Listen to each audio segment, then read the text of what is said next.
मोक्षमार्गस्य नेतारं भेतारं कर्मभूभृतां ज्ञातारं विश्वतत्त्वानां वन्दे तद्गुणलब्धये वन्दे तद्गुणलब्धये।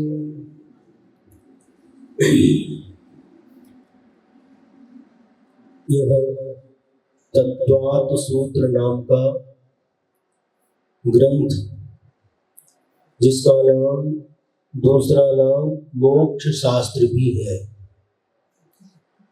यह तत्वार्थ सूत्र ग्रंथ की रचयिता आचार्य श्री उमा स्वामी महाराज जी हैं।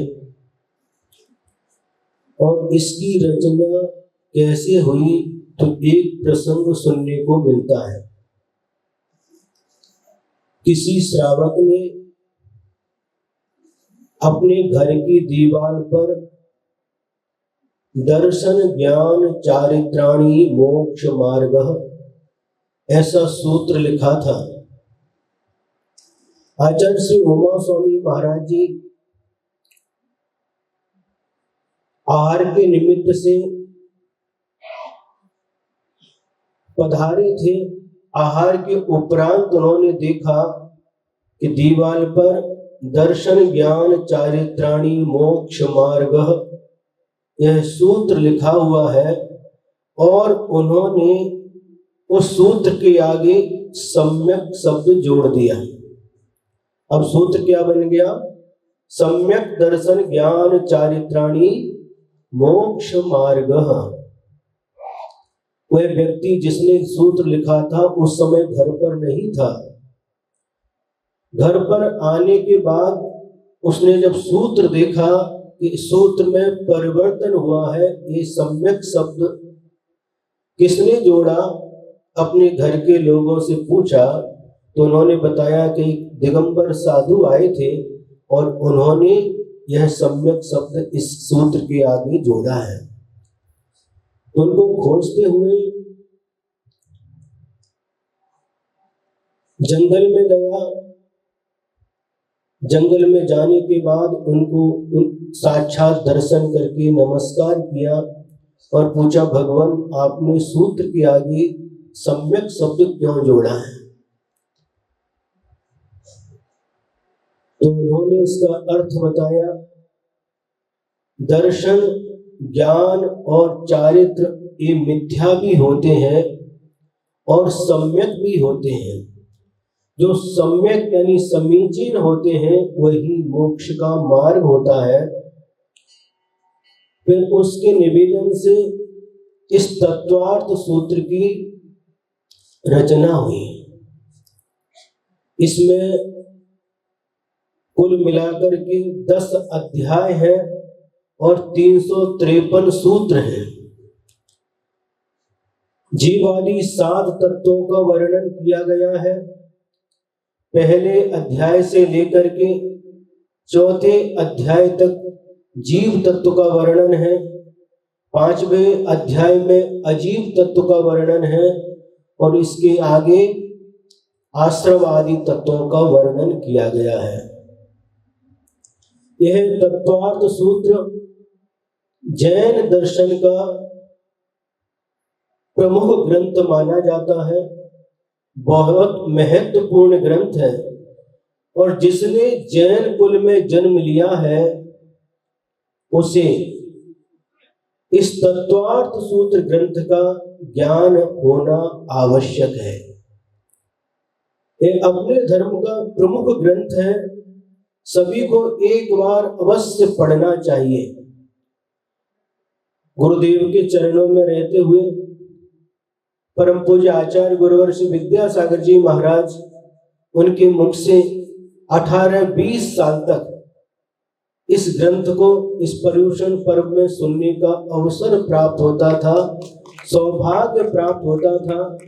गुरुदेव प्रतिदिन 10 लक्षण पर्व में एक अध्याय का वाचन करते थे और हम लोग श्रोता बनके गुरुदेव की तरफ निहारते हुए उनकी अमृतमय वाणी का आनंद लेते थे। इस बार ये पहली बार ऐसा अवसर प्राप्त हुआ है जो आप लोगों के सामने इस तत्वार्थ सूत्र ग्रंथ की उसी विधा से, जिस विधा से गुरुदेव पढ़ाते थे, वाचना करते थे, उसी विधा से आप लोगों के सामने जैसा गुरु महाराज के मुख से सुना है, सीखा है, उसी के अनुसार इसकी वाचना करने का प्रयास करूंगा। और उसमें भी क्योंकि छद्मस्त होने के कारण से चूक होना स्वाभाविक है। यदि कहीं चूक जाऊं तो जो विद्वान लोग हैं, शास्त्र के ज्ञाता हैं, इसको सुधार करके, समझ करके इसके अर्थ को स्वीकार करना। कल जब बात हो गई, प्रतिवर्ष जो निर्यापक श्रवण नियम सागर महाराज जी के सानिध्य में यह पर्व आता था, तो प्रातः काल महाराज जी 1.5 पौने 2 घंटे 2 घंटे तक एक एक भावना के ऊपर विवेचन करते थे और सायंकाल 10 उत्तम क्षमा आदि 10 धर्मों के ऊपर विवेचन होता था। लेकिन इस बार महाराज श्री की अस्वस्थता के कारण से, उनकी अनुकूलता नहीं होने के कारण से, उन्हीं के निर्देश से यहाँ पर इस तत्वार्थ सूत्र का वाचन प्रारंभ होता है। उन्हीं की अनुकंपा है जिससे आज, वैसे तो लग रहा था कि इस बार प्रातःकाल कोई भी वाचना नहीं होगी, लेकिन मुनि श्री नियम सागर महाराज जी की अनुकंपा से आप लोगों को और हमारे लिए भी ये स्वाध्याय करने का अवसर प्राप्त हो रहा है। तो अपन प्रारंभ करते हैं। सबसे पहला सूत्र है, अगर आप लोगों के पास पुस्तक होगी तो बहुत अच्छा होगा। आप उच्चारण करेंगे, सम्यक दर्शन ज्ञान चारित्राणि मोक्ष मार्गः।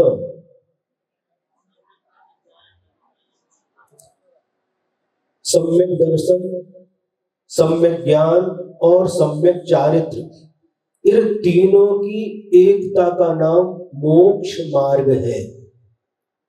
अकेला सम्यक दर्शन भी मोक्ष मार्ग नहीं है, अकेला सम्यक ज्ञान भी मोक्ष मार्ग नहीं है, अकेला चारित्र भी मोक्ष मार्ग नहीं है।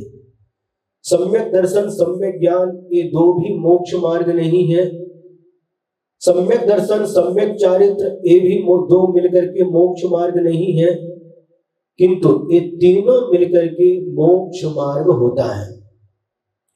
और मार्ग शब्द एक वचन है, प्रथमा का एक वचन, तो मार्ग एक ही है। ये तीन मार्ग नहीं है अलग अलग। सम्यक दर्शन एक मार्ग, सम्यक ज्ञान दूसरा मार्ग और सम्यक चारित्र तीसरा मार्ग। ये तीनों मिलकर के एक ही मार्ग है। मार्ग एक वचन का उपयोग किया गया है। ये तीनों मिलकर के मोक्ष का मार्ग एक है। जब मंजिल प्राप्त करना होता है तो मार्ग भी अति आवश्यक होता है। जितने सारे मार्ग हैं, पैदल चलने का पाउल वाट होता है, 2 व्हीलर चलने का अलग है, 4 व्हीलर चलने का अलग है, ट्रेन चलने का अलग है, और वायुयान चलने का अलग है, जलयान चलने का अलग है। एक बहुत प्रकार के वाहन होते हैं। यात्री उन वाहनों के माध्यम से यात्रा करता है और अपने गंतव्य को प्राप्त कर लेता है। लेकिन यह एक ऐसा मार्ग है जो श्रद्धा का विषय है, विश्वास का विषय है। और यह मोक्ष मार्ग हमें अपनी आंखों से दिखाई नहीं देता, किंतु श्रद्धा की आंखों से जब हम इसको देखने का प्रयास करते हैं तो अवश्य दिखाई देता है। तो सम्यक दर्शन क्या है, यह बतलाने के लिए आचार्य महोदय दूसरे नंबर का सूत्र लिखते हैं, तत्वार्थ श्रद्धानम सम्यक दर्शनम। तत्वों के यथार्थ स्वरूप का श्रद्धान करना, यह सम्यक दर्शन कहलाता है। तन निसर्गादधिक माध्वा, वह सम्यक दर्शन निसर्गात यानी निसर्ग से और अधिगमात यानी अधिगम से होता है। निसर्ग का अर्थ स्वभाव होता है, यानी जो दूसरे किसी के उपदेश के बिना जो सम्यक दर्शन की प्राप्ति होती है वह निसर्गज सम्यक दर्शन कहलाता है। और जो पर के उपदेश के आश्रय लेकर के जो सम्यक दर्शन प्राप्त होता है वह अधिगमज सम्यक दर्शन कहलाता है। अब सूत्र कहा तत्वों के यथार्थ स्वरूप का नाम सम्यक दर्शन है। अब तत्व कौन कौन से होते हैं यह बतलाने के लिए आगे का सूत्र कहते हैं, जीवा जीवाश्रव बंध संवर निर्जरा मोक्षास तत्वम।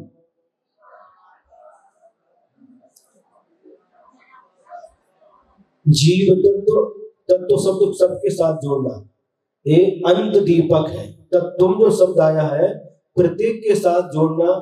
जीव तत्व, अजीव तत्व, आश्रव तत्व, बंध तत्व, संवर तत्व, निर्जरा तत्व और मोक्ष तत्व, ये 7 तत्व है होते हैं। जीव तत्व किसे कहते हैं? जिसमें जानने देखने की शक्ति पाई जाती है वह जीव तत्व है। जिसमें जानने देखने की शक्ति नहीं है वह अजीव तत्व है। कर्मों के आने के द्वार को आश्रव तत्व कहते हैं और उन कर्मों का आत्म प्रदेशों के साथ एक मेक हो जाना, जैसे दूध में पानी मिलाते हैं वह एक मेक हो जाता है, इस प्रकार से आत्मा के प्रदेशों के साथ कर्मों का एक मेक हो जाना यह बंध तत्व है। कर्मों के आने का द्वार रुक जाना संवर तत्व है और कर्मों का आत्मा से एक देश पृथक हो जाना यह निर्जरा तत्व है और आत्मा से समस्त कर्मों का पृथक हो जाना यह मोक्ष तत्व है। इन 7 तत्वों में से जीव तत्व और अजीव तत्व ये ज्ञेय है, ज्ञेय यानी जानने योग्य। आश्रव तत्व और बंध तत्व हेय है यानी छोड़ने योग्य है। संवर तत्व और निर्जरा तत्व एक उपादेय है, ग्रहण करने योग्य है। और मोक्ष तत्व ध्येय है, प्राप्त करने के योग्य है। आगे सूत्र आता है, नाम स्थापना द्रव्य भाव तस्तन्यासः।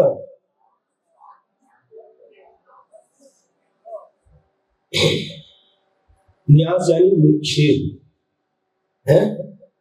आप लोग बोलते हैं शिलान्यास, शिला और न्यास है, शिलान्यास निक्षेप। ये 4 प्रकार के हैं, नाम, स्थापना, द्रव्य और भाव। इसके भाव के पीछे तसल प्रत्यय जोड़ा है, भावतः यानी ये पंचमी विभक्ति में इसका प्रयोग होता है। नाम से, स्थापना से, द्रव्य से और भाव से यह निक्षेप होता है, न्यास होता है। नाम निक्षेप का अर्थ क्या है? गुण जाति आदि की अपेक्षा किए बिना लोक व्यवहार चलाने के लिए जो नाम रखा जाता है वह नाम निक्षेप कहलाता है। जैसे किसी का नाम महावीर रख दिया,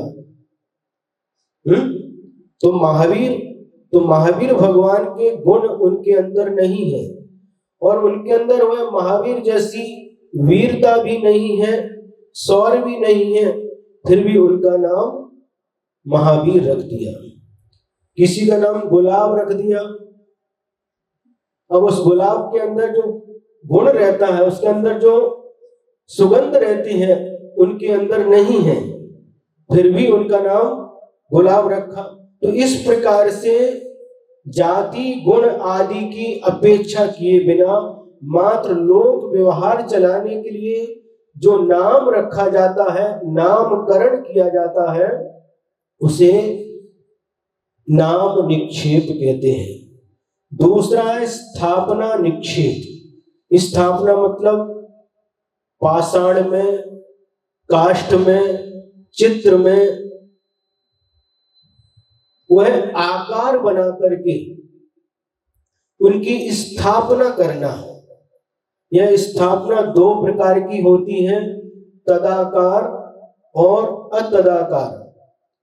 जिस प्रकार से आप लोग देख रहे हैं, समोसरण में महावीर भगवान की प्रतिमा विराजमान है, तो ये पाषाण में जो शिल्पकार होता है, यह जो रूप देता है, जैसा वीतरागी रूप प्रदान करता है, तो यह स्थापना निक्षेप की अपेक्षा से यह तदाकार स्थापना मानी गई है।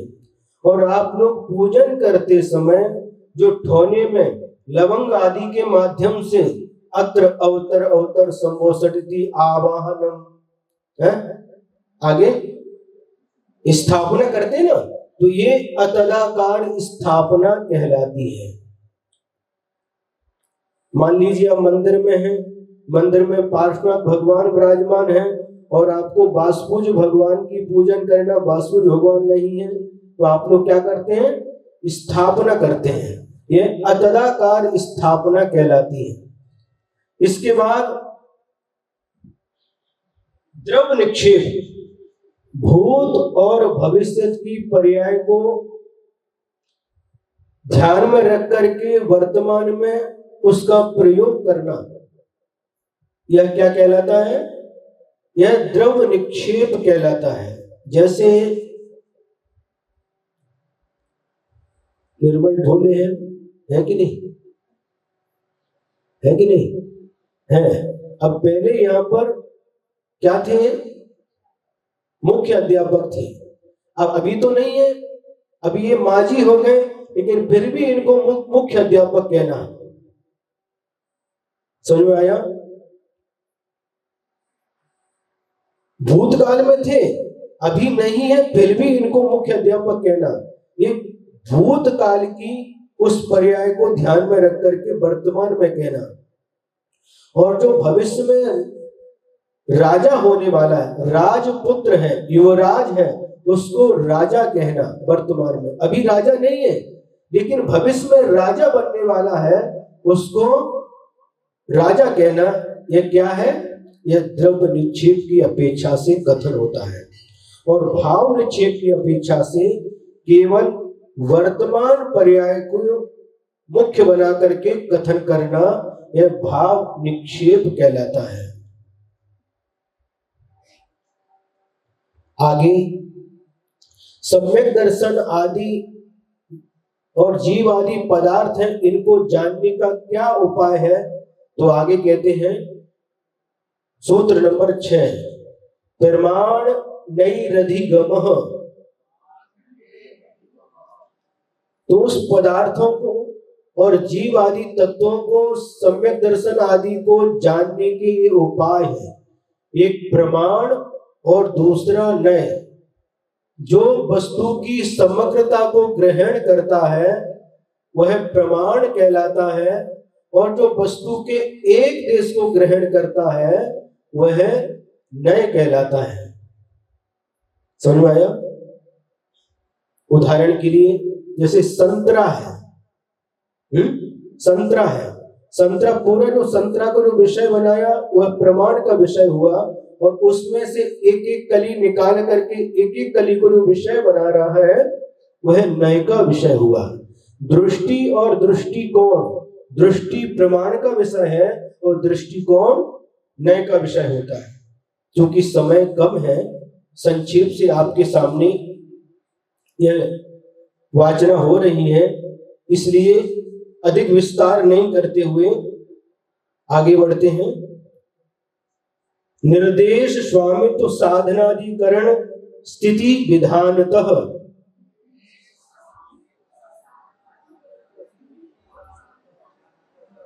यह भी वस्तु को जानने के अन्य उपाय है। निर्देश वस्तु के स्वरूप का कथन करना निर्देश कहलाता है। स्वामित्व वस्तु को जो ग्रहण करता है उसे स्वामी कहते हैं। साधन वस्तु की उत्पत्ति के जो कारण है वह साधन कहलाता है। अधिकरण वस्तु के आधार को अधिकरण कहते हैं। स्थिति वस्तु के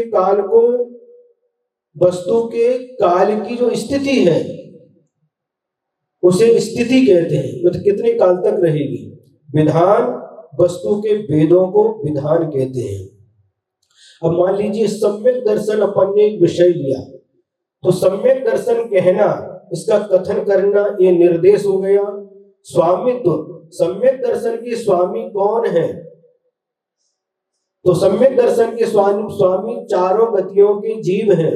लेकिन चारों गतियों के जीवों में से जो त्रिंच गति के जीव हैं, जो संगी हैं, पंचेंद्री हैं, पर्याप्तक हैं, जो उसके स्वामी, तो इस प्रकार से जो कथन करना यह स्वामित्व कहलाता है।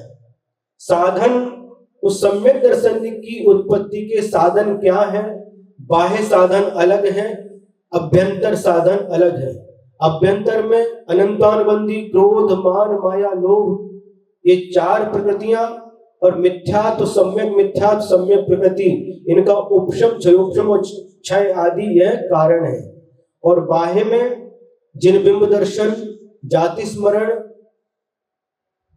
धर्मोपदेश, अलग अलग गति की कारण से अलग अलग निमित्त है, तो ये बाह्य कारण कहलाते हैं। ये साधन हो गए।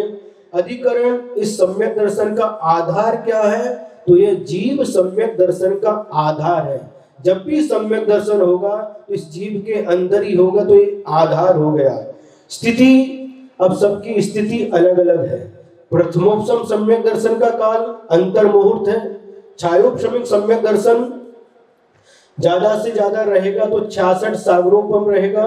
और छायिक सम्यक दर्शन यदि अधिक से अधिक रहेगा तो कितना रहेगा पता है। संसार अवस्था में एक बार किसी जीव ने छायिक सम्यक दर्शन प्राप्त किया और मोक्ष जाने तक अधिक से अधिक वह सम्यक दर्शन रहेगा, तो कितना रहेगा,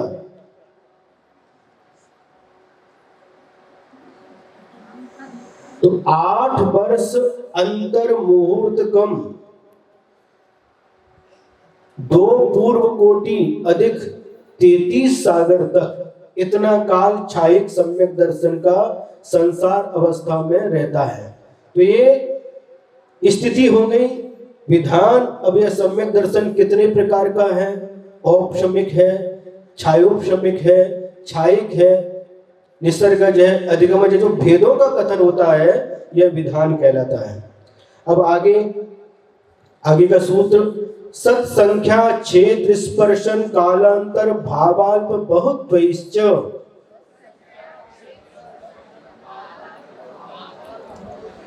सत ये 8 अनियोग हैं, इनके माध्यम से भी पदार्थों का ज्ञान होता है।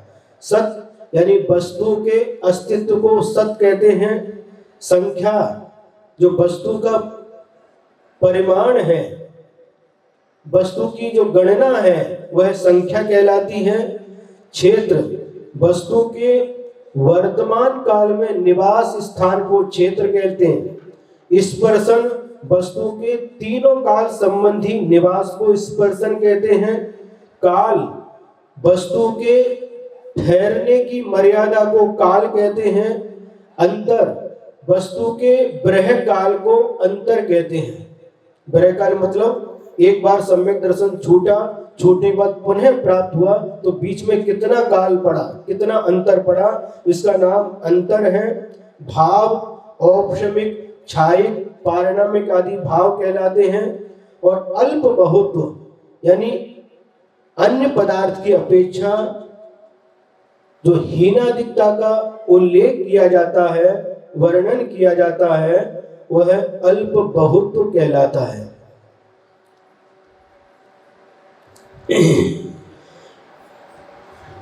समझ में आया?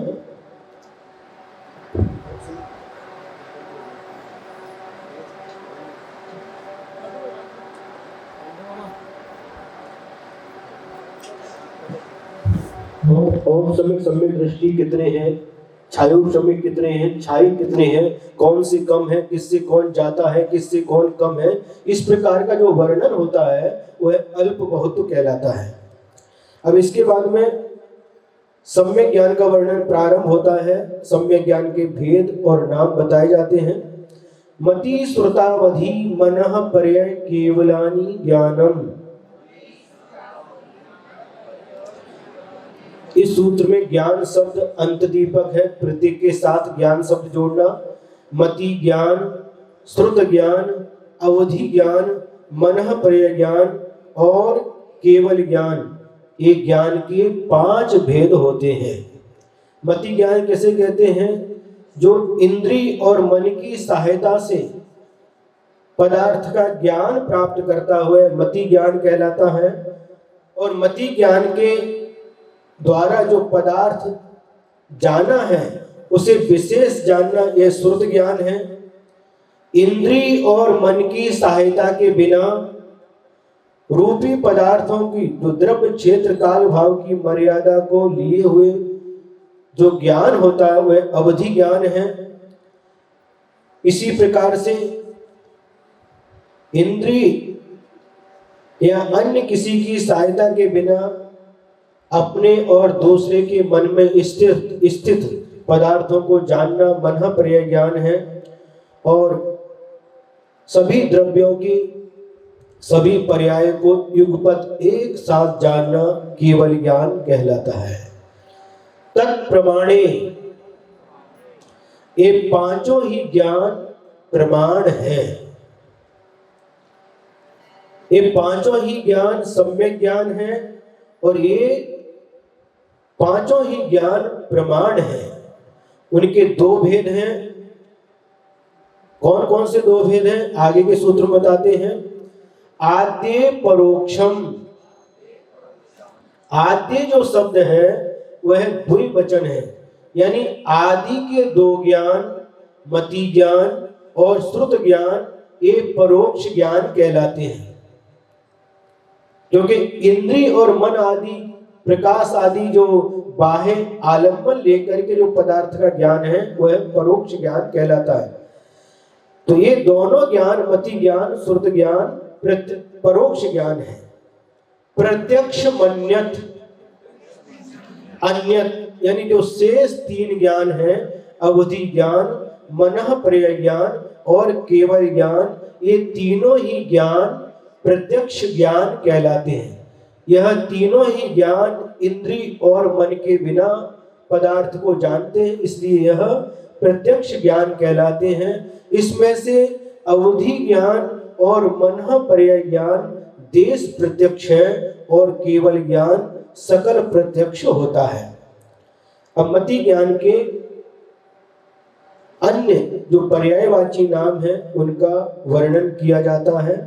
मति ही स्मृति ही संज्ञा चिंताभिनिबोध इत्यनर्थांतरम।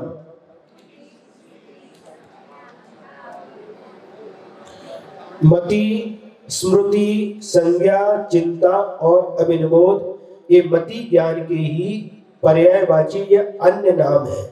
मति मतलब मन और इंद्रियों से वर्तमान काल के पदार्थों का जो ज्ञान होता है वह मति है। स्मृति जो पहले जाने हुए पदार्थों का वर्तमान में स्मरण होना स्मृति कहलाती है। वर्तमान में किसी पदार्थ को देख करके यह वही है जिसे पहले देखा था, यानी स्मरण और प्रत्यक्ष इस जोड़ रूप जो ज्ञान होता है यह संज्ञा कहलाती है। इसका दूसरा नाम प्रत्यभिज्ञान भी है। चिंता, जहां जहां धुआं होता है वहां वह अग्नि नियम से होती है। इस प्रकार से व्याप्ति के ज्ञान को चिंता कहते हैं। साधन से साध्य का ज्ञान होना यह अभिनिबोध कहलाता है। क्योंकि इस पहाड़ के ऊपर किसी पहाड़ को देखा और उस पहाड़ के ऊपर धुआं दिखाई दिया, तो इस पहाड़ के ऊपर अग्नि नियम से, क्योंकि वहां पर धुआं है, इसका दूसरा नाम अनुमान भी होता है। इस प्रकार से मति ज्ञान की उत्पत्ति का कारण और उनका स्वरूप क्या है, आगे का सूत्र, तदिंद्रिया निंद्रिय निमित्तम, वह मति ज्ञान इंद्रिय और अनिंद्रिय के निमित्त से होता है। इंद्रिय यानी पांच स्पर्शन आदि पांचों इंद्रियां, और अनिंद्रिय यानी मन, इनके निमित्त से होता है। मति ज्ञान के भेद कितने होते हैं? अवग्रहे हावाय धारणा, अवग्रह, ईहा, अवाय और धारणा, यह मति ज्ञान के भेद हैं। दर्शन के बाद, दर्शनोपयोग के बाद जो वर्ण विशेष का ज्ञान हुआ, आकाश में देखा, आकाश में कुछ दिखाई हुआ, तो उस जो ज्ञान के पहले वस्तु का सामान्य प्रतिभास होता है वह दर्शन कहलाता है। और दर्शन के बाद जो वर्ण, एक क्या है, सफेद है, ये सफेद का ज्ञान हो गया, यह अवग्रह हो गया। अवग्रह ज्ञान होने के बाद उसको विशेष जानने की इच्छा होना ईहा कहलाता है। अब ये जो सफेद है ये क्या है? अब इसमें जो स्पंदन हो रहा है ये क्या है? यह पताका है या बलाका है, यह कोई पक्षी है या कोई ध्वजा है? इस प्रकार जो जानने की इच्छा हुई, यह क्या हो गया? ईहा मति ज्ञान। फिर इसके बाद में उसका विशेष चिन्ह से जानकर, अरे ये तो दोनों पंख इसके हैं, दोनों पंखों से उड़ रहा है, अरे ये तो पक्षी है, ये तो हंस है। इस प्रकार का जो ज्ञान हो गया यह अवाय ज्ञान कहलाता है। और कालांतर में इसको भूलना नहीं, यह धारणा नाम का मति ज्ञान कहलाता है। आगे का सूत्र, बहुविध क्षिप्रा निःसृतानुक्त ध्रुवाणाम क्षेत्राणाम,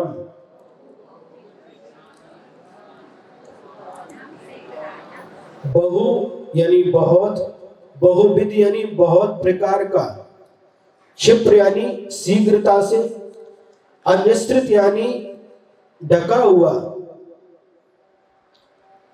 कुछ खुला हुआ कुछ ढका हुआ, अनुक्त यानी बिना कहा हुआ, ध्रुव यानी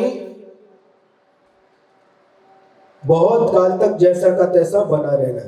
ये छह। और स इतराणाम, इसके इतर, इसके विपरीत विलोम, बहु की जगह एक या अल्प, बहुविध की जगह एक विध, क्षिप्र की जगह अक्षिप्र, अनिश्चित की जगह निश्चित, अनुक्त की जगह उक्त और ध्रुव की जगह अध्रुव। इस प्रकार से 6 और 6, इस प्रकार से 12 भेद हो जाते हैं। बहु माने एक राशि को देखा, एक राशि को देखा, कोई भी राशि है, धान्य की राशि हो सकती है, फलों की राशि हो सकती है, राशि को देखा और देख करके उसका जो ज्ञान हुआ वह बहु कहलाता है। बहुविध और बहुत प्रकार के फल या बहुत प्रकार के धान्य उसमें मिले हुए हैं, वो राशि है, तो उसका जो ज्ञान हुआ वह बहुत प्रकार का बहुविध ज्ञान कहलाता है। क्षिप्र, शीघ्रता से जाते हुए पदार्थ का ज्ञान है। आप रेलवे स्टेशन पर खड़े हैं और बहुत स्पीड से, कौन सी एक्सप्रेस, राजधानी एक्सप्रेस गुजर गई और आपने डिब्बे गिनने का प्रयास किया, डिब्बे गिन नहीं पाए, बहुत शीघ्रता से गुजर गई। तो ये जो ज्ञान होता है, शीघ्रता से जो ज्ञान होता है, ये क्षिप्र कहलाता है ना। और अनिश्चित, एक देश के ज्ञान से वस्तु के, पूरी वस्तु को जान लेना, यह अनिश्चित ज्ञान होता है। एक तालाब है और तालाब में कोई हाथी डूबा हुआ है, सूंड को बाहर निकाले हुए। सूंड को देख करके जो हाथी का ज्ञान हुआ, यह अनिश्चित ज्ञान कहलाता है। अनुक्त बिना कहे हुए वस्तु का ज्ञान हो जाना, बिना कहे हुए ज्ञान हो जाना, क्या हुआ? कहा नहीं, लेकिन इशारा किया, यानी आने के लिए इशारा किया। बिना कही ये जो ज्ञान हुआ कि हमको बुलाया जा रहा है, ये अनुक्त ज्ञान है। ध्रुव बहुत काल तक जैसा का तैसा ज्ञान बना रहना, ये ध्रुव कहलाता है। अभी 6 हो गए, अब इसके बाद 6, एक वस्तु का ज्ञान होना, एक का ज्ञान होना, एक प्रकार की वस्तुओं का ज्ञान होना, अक्षिप्र धीरे धीरे पदार्थ का ज्ञान होना, ये बिल्कुल विपरीत विलोम है। अनिश्चित पूरे, जो हाथी अंदर था बाहर है, बाहर देख करके उसका ज्ञान होना, ये निश्चित ज्ञान है, प्रकट है। उक्त कहने के बाद ज्ञान होना, और अध्रुव क्षण क्षण में हीनादिकता को लिए हुए अध्रुव रूप रहता है, इस प्रकार का जो ज्ञान होता है वह अध्रुव कहलाता है। अर्थस्य, ऊपर कहे हुए जो बहु आदि जो 12 भेद हैं, उनके विशिष्ट पदार्थ से ही अवग्रह आदि का ज्ञान होता है। यह अवग्रह 2 प्रकार का होता है, अर्थावग्रह और व्यंजन अवग्रह। तो व्यंजन अवग्रह क्या है? व्यंजनस्यावग्रह, प्रकट रूप से शब्दादि पदार्थों का सिर्फ जो अवग्रह ज्ञान होता है, जिसके ईहा आदि 3 ज्ञान नहीं होते, वह व्यंजन अवग्रह कहलाता है। समझ में आया? अव्यक्त अप्रकट पदार्थ के अवग्रह को व्यंजन अवग्रह कहते हैं, और व्यक्त प्रकट पदार्थ के अवग्रह को अर्थावग्रह कहते हैं। न चक्षुर अनिंद्रियाभ्याम, चक्षु और अनिंद्री यानी मन, इनसे व्यंजनावग्रह नहीं होता। जो व्यंजनावग्रह है वह शेष 4 इंद्रियों से होता है, स्पर्शन इंद्री, रसना इंद्री, घ्राण इंद्री और कर्ण इंद्री। चक्षु इंद्री और मन के माध्यम से यह व्यंजनावग्रह नहीं होता।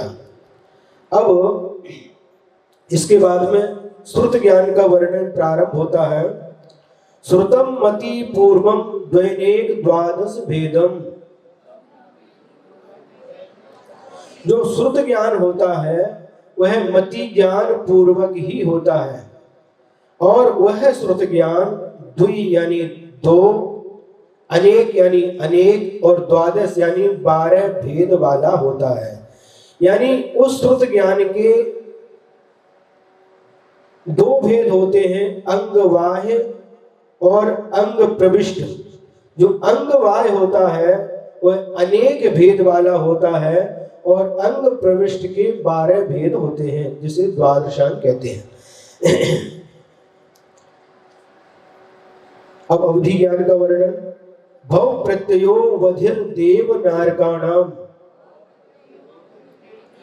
जो अवधि ज्ञान होता है वह 2 प्रकार का होता है, भव प्रत्यय और गुण प्रत्यय। भव यानी जिसके उत्पत्ति में भव ही निमित्त होता है, वह भव प्रत्यय अवधि ज्ञान कहलाता है। यह देव और नारकियों को होता है। जितने भी देव हैं, चतुर्निकाय के देव हैं, जितने भी नारकी हैं, सभी को नियम से अवधि ज्ञान रहता है।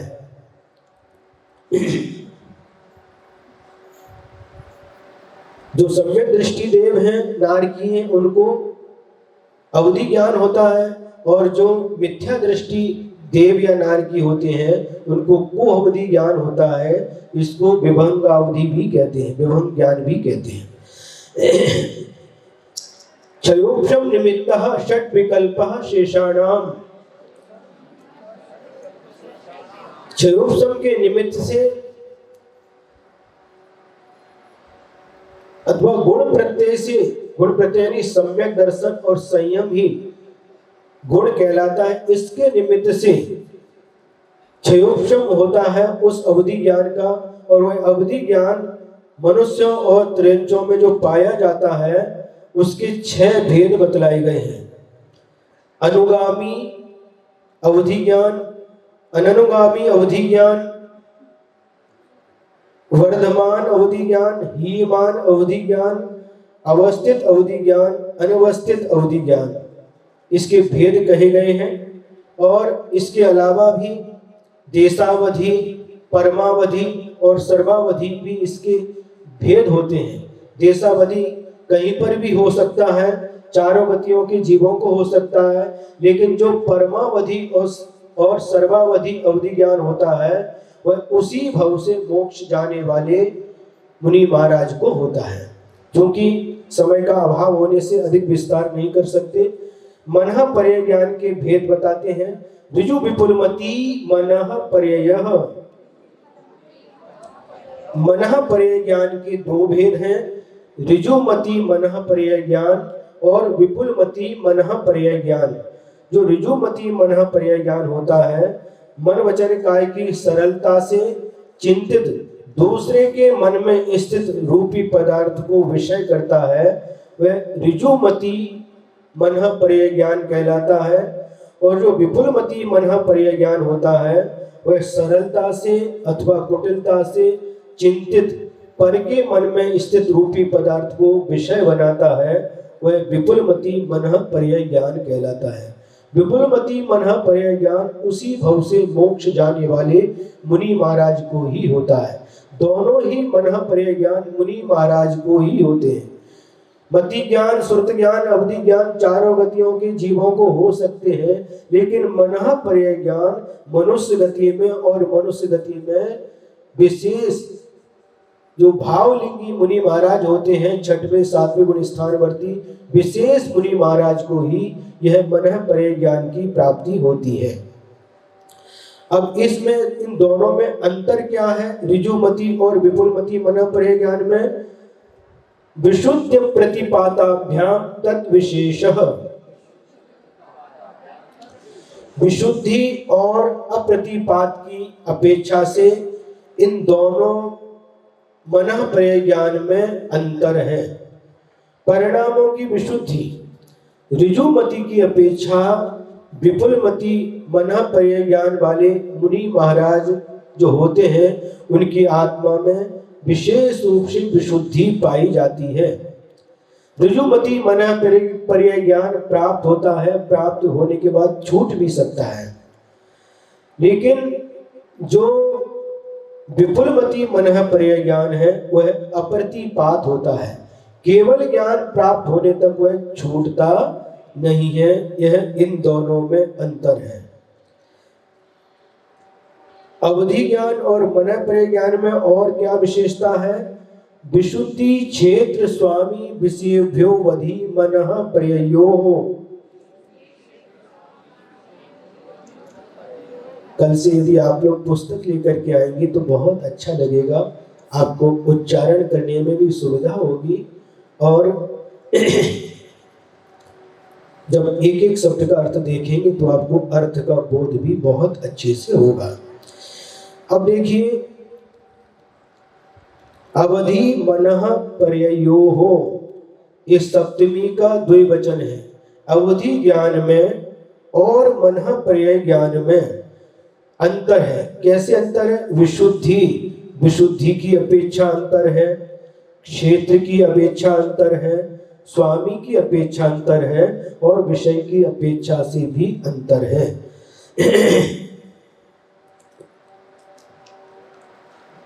अवधि ज्ञान की अपेक्षा से मनः पर्यय ज्ञान की विशुद्धि अधिक होती है, क्षेत्र की अपेक्षा से भी इन दोनों में अंतर है। और स्वामी, अवधि ज्ञान के स्वामी चारों गतियों के ही जीव हो सकते हैं, लेकिन मनः पर्यय ज्ञान के स्वामी मनुष्य गति के जीव ही होते हैं, मुनि महाराज भी होते हैं। और इसी प्रकार से विषय जो अवधि ज्ञान का विषय स्थूल होता है और मनः परिज्ञान उससे भी सूक्ष्म को विषय बनाता है। अब मति ज्ञान और श्रुति ज्ञान का विषय क्या है? मति श्रुतयोर निबंधो द्रव्येषु सर्व पर्यायेषु। मति श्रुतयोः, ये भी सप्तमी का द्विवचन है। मति ज्ञान और श्रुत ज्ञान, इनमें या इनका जो निबंध यानी विषय है, संबंध है, वह द्रव्येषु, द्रव्येषु सप्तमी का बहुवचन, सभी द्रव्यों की असर्व पर्यायेषु, असर्व, सर्व नहीं असर्व यानी कुछ पर्यायों में होता है। मति ज्ञान श्रुत ज्ञान सभी द्रव्यों की कुछ पर्यायों को अपना विषय बनाता है। रूपेष्वदेः, अवधि ज्ञान का विषय रूपी पदार्थों में होता है, यानी रूपी पदार्थों को अपना विषय बनाता है अवधि ज्ञान। मनः पर्यय ज्ञान का विषय तदनंत भागे मनः पर्ययस्य, जो अवधि ज्ञान है, सर्वावधि ज्ञान है, उसके विषयभूत रूपी द्रव्य के अनंत में भाग में मनः पर्यय ज्ञान का विषय संबंध होता है।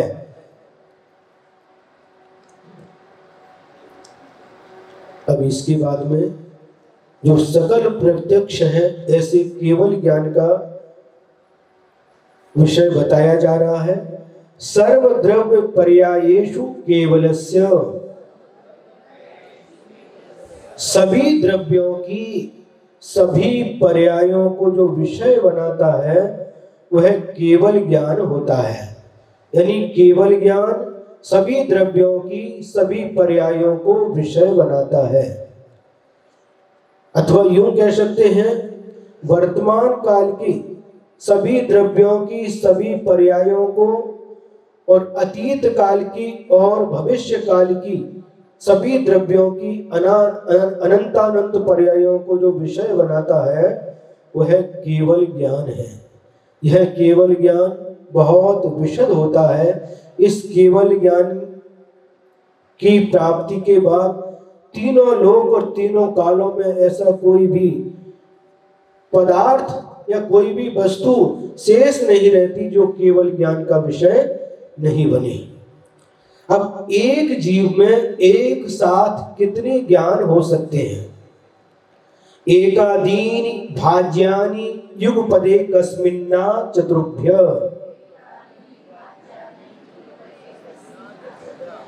एक जीव में एक साथ युगपद, एक को आदि लेकर के अधिक से अधिक 4 ज्ञान तक रह सकते हैं।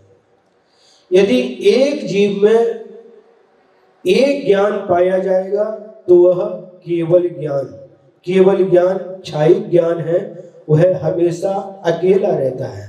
और शेष 4 ज्ञान क्षायोपशमिक ज्ञान होते हैं। तो जो क्षायोपशमिक ज्ञान होते हैं तो एक आत्मा में अधिक से अधिक 4 ज्ञान रह सकते हैं। एक आत्मा में जब एक ज्ञान रहेगा तो मात्र केवल ज्ञान रहेगा। एक आत्मा में जब 2 ज्ञान रहेंगे तो मति ज्ञान और श्रुत ज्ञान रहेंगे। एक आत्मा में जब 3 ज्ञान रहेंगे तो मति ज्ञान, श्रुत ज्ञान और अवधि ज्ञान, ये 3 ज्ञान अथवा मति ज्ञान, श्रुत ज्ञान और मनः पर्यय ज्ञान, ये 3 ज्ञान रहेंगे। और जब 4 ज्ञान रहेंगे तो मति ज्ञान, श्रुत ज्ञान, अवधि ज्ञान और मनः पर्यय ज्ञान, ये चारों ज्ञान रहेंगे। अब मति, श्रुत और अवधि ज्ञान में एक विशेषता और भी है, इधर ध्यान दो। उधर महाराज आहार के लिए निकल गए, पड़गान हो रहा है। आप लोग थोड़ा बस 3 सूत्र और बचे हैं, ध्यान से सुनिए। मति श्रुतावधियो विपर्ययश्च,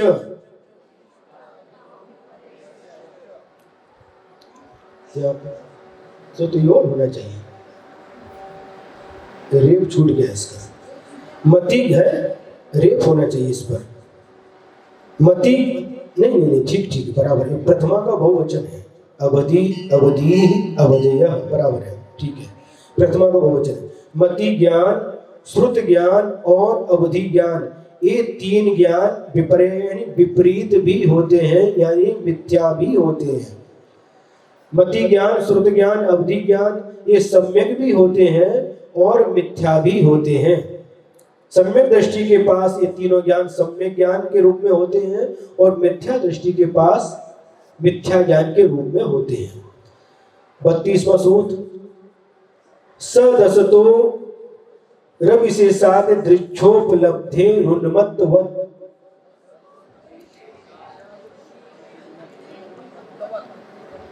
यदृच्छोपलब्धे है, अपनी इच्छा के अनुसार जैसा तैसा जानने का जो कारण होता है। सद असतो, सत और असत पदार्थों में अविशेषात विशेष ज्ञान न होने से उन्मत्तवत् यानी उन्मत्त यानी पागल के समान जो ज्ञान होता है अपनी इच्छा से, तो इसे मिथ्या ज्ञान कहते हैं। जैसे कोई पागल व्यक्ति है, कभी किसी को सही भी बोलता है, कभी गलत भी बोलता है। कोई सामने व्यक्ति खड़ा है, उसका कभी सही नाम भी बोलता है, कभी गलत नाम भी बोलता है। कभी पिताजी को पिताजी भी बोलता है, कभी भाई भी बोल देता है, कभी बेटा भी बोल देता है। तो सही भी बोल रहा है, लेकिन उसका ज्ञान उस समय भी मिथ्या है, क्योंकि उसे यथार्थ श्रद्धा नहीं है। मिथ्यात्व के कारण से उसका ज्ञान मिथ्या है, सही बोलते हुए भी, क्योंकि उसकी दशा उन्मत्त के समान यानी पागल के समान, अथवा जिसने शराब पी रखी है ऐसे शराबी की समान होती है। उसका होश हवास ठीक नहीं रहता, वस्तु को कभी सही भी बोलता है और गलत भी बोलता है, इसलिए उसका वह ज्ञान मिथ्या ज्ञान ही कहलाता। अब अंतिम सूत्र है, प्रमाण का विषय बताया, अब नए का विषय है। नए कितने होते हैं? नैगम संग्रह व्यवहार रज्जु सूत्र शब्द समविरूढ़ई भूता नयाः।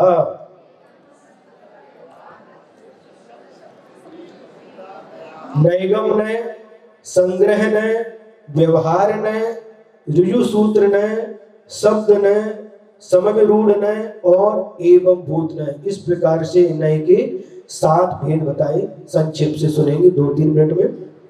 जो नय संकल्प मात्र को ग्रहण करता है वह नैगम नय कहलाता है। मान लीजिए आपने सम्यक शिखरजी जाने के लिए मन बनाया है ना, और तैयारी कर रहे हैं सम्यक शिखरजी जाने के लिए, सामान इकट्ठा कर रहे हैं, व्यवस्था बना रहे हैं, और किसी ने पूछा क्या कर रहे हो? मैं सम्यक शिखरजी जा रहा हूं। फिर भी आपका संकल्प सम्यक शिखरजी जाने का है, इसलिए तो ये नैगम नय का विषय हुआ। जो संकल्प मात्र को ग्रहण करता है वह नैगम नय है। दूसरा नय है संग्रह नय है। अपनी जाति का विरोध किए बिना समस्त पदार्थों को जो ग्रहण करता है वह संग्रह नय कहलाता है। जैसे जीव है, जीव कहते ही सारे के सारे जीव आ गए, ये संग्रह नय की अपेक्षा से। अब व्यवहार नय क्या करता है? जो संग्रह नय से ग्रहण किए हुए पदार्थ है उसमें भेद करता है। अब जीव, सामान्य जीव सभी जीवों को ग्रहण कर लिया संग्रह नय ने।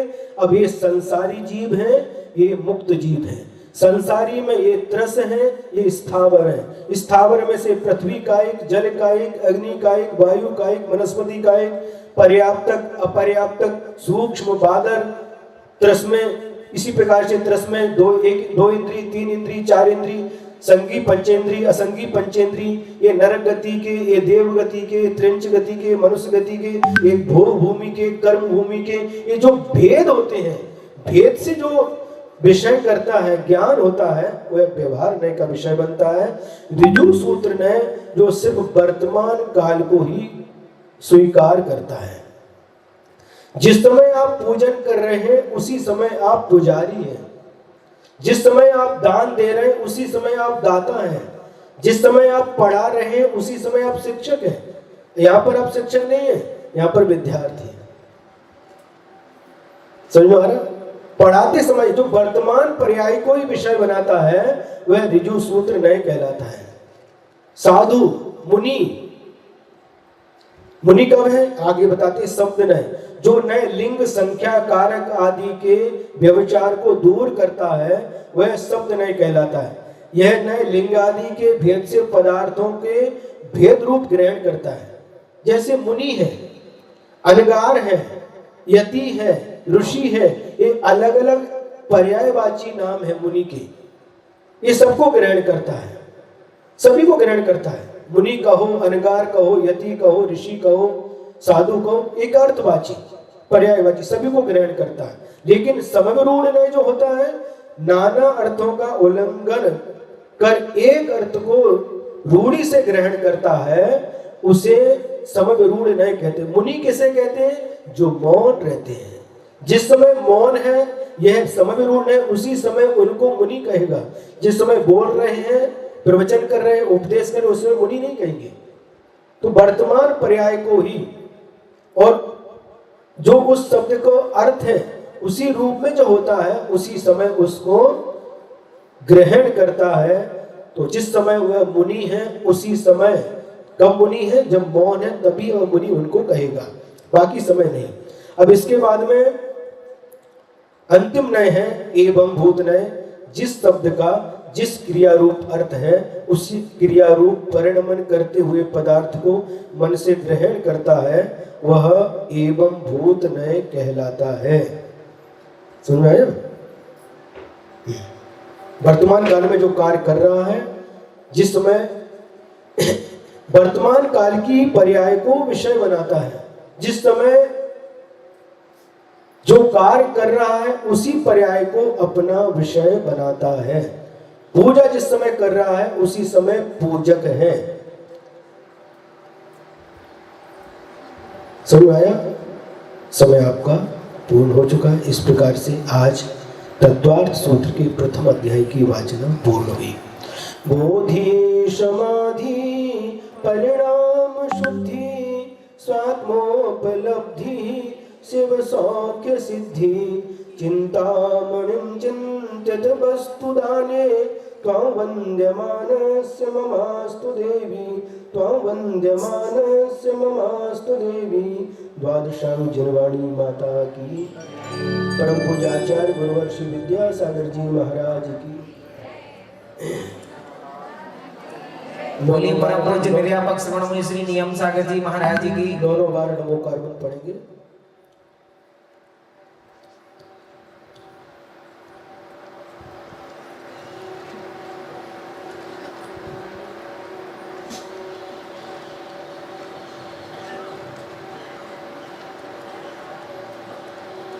जय बोलो द्वादशांग जनवाणी माता की जय। निर्यापक श्रवण मुनि श्री नियम सागर जी महाराज की जय। परम पूज्य मुनिवर श्री अभिनंदन सागर जी महाराज की जय। समस्त मुनि संघ की जय।